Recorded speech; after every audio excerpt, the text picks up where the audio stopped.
আসসালামু আলাইকুম প্রিয় বন্ধুরা, আজকে আমরা এসেছি গোলাবাড়ির বিখ্যাত পেঁয়াজুর দোকানে।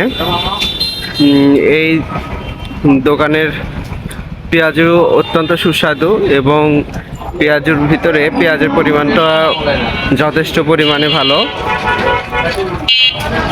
দূর দূরান্ত থেকে মানুষ সেখানে পেঁয়াজু খেতে আসে।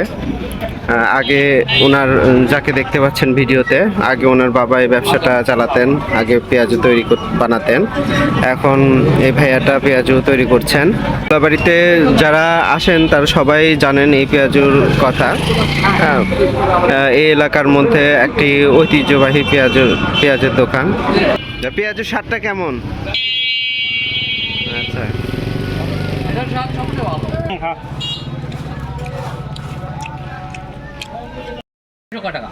275 টাকা, 200 গ্রাম 60 টাকা, 250 লাভ না হলেও ব্যবসা ঘুরে আছে।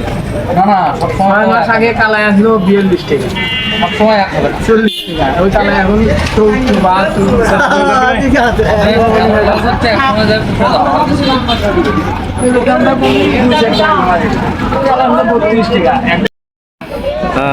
বন্ধুরা, এই পেঁয়াজিটা সাধারণত সব জায়গায় পাওয়া যায় না। আপনারা যদি এই সুস্বাদু মুখরোচক পেঁয়াজুর স্বাদ নিতে চান তাহলে অবশ্যই আপনাকে আসতে হবে বগুড়ার গাবতলী উপজেলাধীন গোলাবাড়িতে।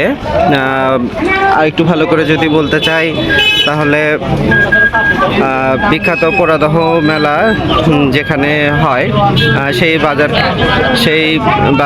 বাজারেই পেঁয়াজুর দোকানটা বসে। ওনার বাবার 30 বছরের ব্যবসা, 30 বছর ধরে ওনারা এই পেঁয়াজু ব্যবসা অত্যন্ত সুনামের সাথে পরিচালনা করে আসছেন এবং দূর দূরান্ত থেকে মানুষ প্রতিদিন এখানে পেঁয়াজু খেতে আসে।